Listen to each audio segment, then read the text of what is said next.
Ohio's election offices are in a state of frenzy due to the upcoming August special election, which threatens to jeopardize the right to abortion.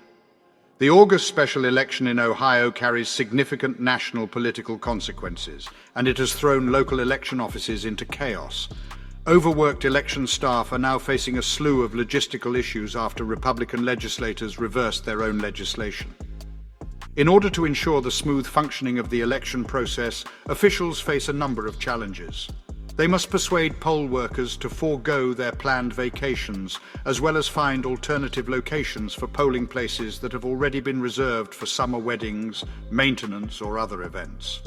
Additionally, they must test the ballot language multiple times, as the state's Supreme Court has discovered errors in the past. Michelle Wilcox, a Democrat and the Director of Elections in Auglaize County, located in the northwest region of Ohio, expressed her dissatisfaction with the current state of affairs. She stated that the situation is both exhausting and disheartening. The stress, long hours, and lack of breaks can cause significant errors that lead to election day catastrophes. It is worrisome to have to face these challenges on a short timeline.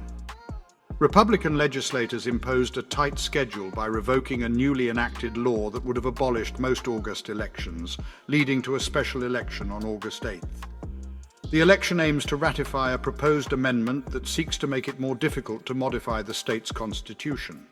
If passed, the amendment would require a 60% majority to approve constitutional changes, replacing the previous requirement of a simple majority that had been in place for over a century.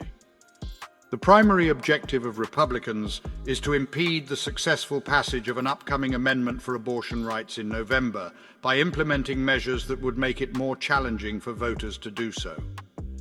Several proposed constitutional amendments in the brewing process may be impacted, such as those advocating for the decriminalization of recreational marijuana, the elevation of the minimum wage, the renovation of Ohio's redistricting practices, and the confinement of mandatory vaccinations. Ohio's constitutional amendment has garnered opposition from a wide range of individuals and groups, including all former governors, both Democrats and Republicans, as well as 5 bipartisan former attorneys general. Additionally, a broad coalition of labor, faith, voting rights, civil rights, and community organizations also oppose the proposed change. Conversely, the amendment has received support from a coalition of influential groups, including those advocating for anti-abortion policies, gun rights, farming, and business. The recent endeavor to reduce citizens' ability to participate in direct democracy is a part of an expanding movement in states governed by Republicans, according to Chris Melodyfields Figueredo, Executive Director of the Ballot Initiative Strategy Center. The national ramifications of this move are significant. According to her, the upcoming Ohio election, regardless of the outcome, will have far-reaching effects not only in that state, but also all over the country. This is due to the fact that it is sandwiched between 2 significant election years and is a special election. The results of this election will set a precedent for the conduct of future legislative sessions in 2024 and dictate the methods and subtleties that state legislatures may employ in their attempts to undermine the will of the people and restrict citizen initiatives. Ultimately, the ramifications of Ohio's election will be felt nationwide. While the importance of August's issue one cannot be overstated, it is possible that the outcome of the election could be determined by only a small percentage of Ohio's voters. Current predictions regarding voter turnout vary greatly and are difficult to predict with certainty. According to Republican Joe Kuhn, a member of the Board of Elections in Auglaize County, the matter of the question should be presented to the public during a standard general election, as past trends indicate a higher turnout of voters during such events. According to him, the matter at hand extends far beyond reproductive rights and abortion, which is set to be a contentious issue in November. This will have an impact on all other concerns that may come up in relation to the Ohio Constitution. As he pointed out, this law has been enforced since 1912. The commencement of military and overseas voting occurred on Friday and will continue throughout the following weeks. The deadline to register to vote is July 10th. Beginning the following day, early voting will be available to all eligible voters. One of the primary reasons for Ohio discontinuing August elections was the consistent and prolonged lack of voter turnout. During the time, Republican Secretary of State Frank LaRose provided testimony that these elections had negative effects on taxpayers, election officials, and the overall state of civic engagement. The primary cause of this impact was the consistently low number of individuals who participated in the elections. During a hearing with senators last year, it was stated that a mere few voters hold the power to make significant decisions. The victorious side is frequently the one that has a personal investment in the enactment of the matter being deliberated upon. This goes against the fundamental principles of democracy and how it should function. Despite LaRose's reversal on the matter, a contingent of Republican legislators chose to remain resolute in their stance, thereby obstructing the passage of a bill that aimed to restore a singular August election and allocate a sum of $20 million towards its organization.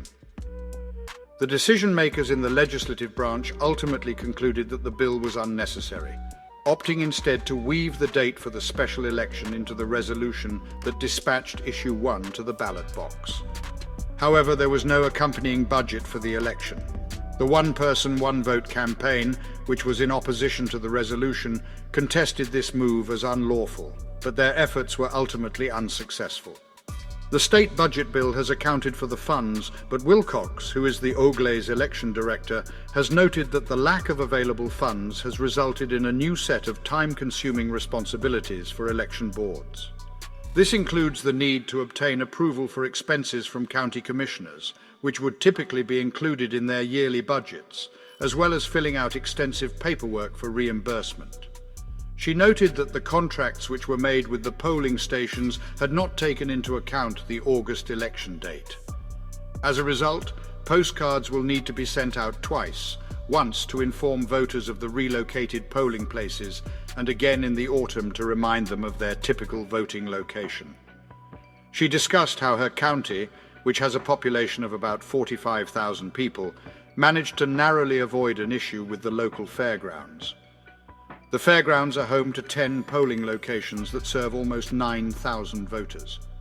According to spokesperson Mike West, in densely populated Cuyahoga County, which encompasses Cleveland, several polling locations had to be relocated.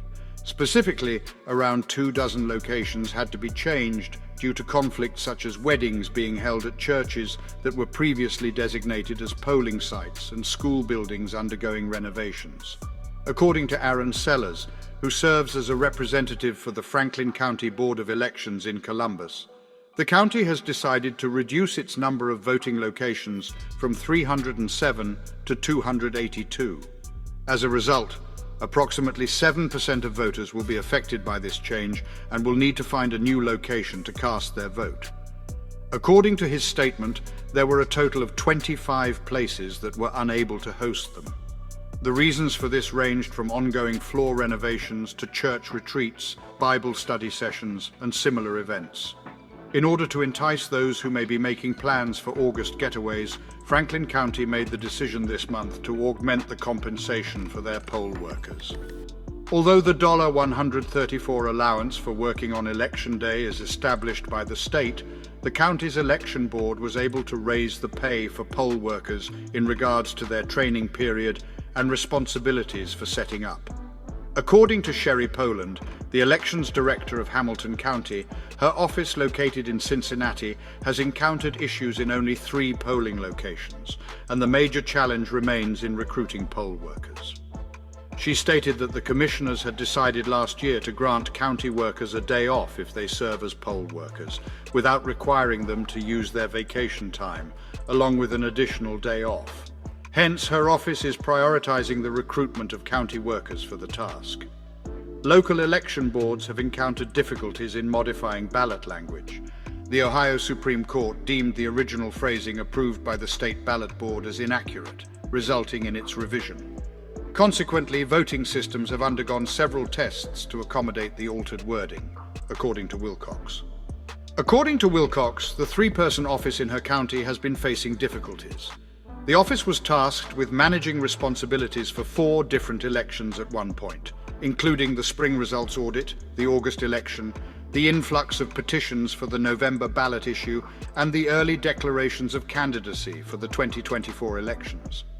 In addition, the organizations advocating for the legalization of abortion have set a target of obtaining 700,000 signatures for the upcoming November election.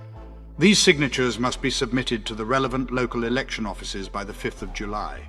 To support our channel's growth and ensure broader awareness, kindly hit the like and subscribe buttons. This will help us reach more individuals and disseminate valuable information. Thank you in advance.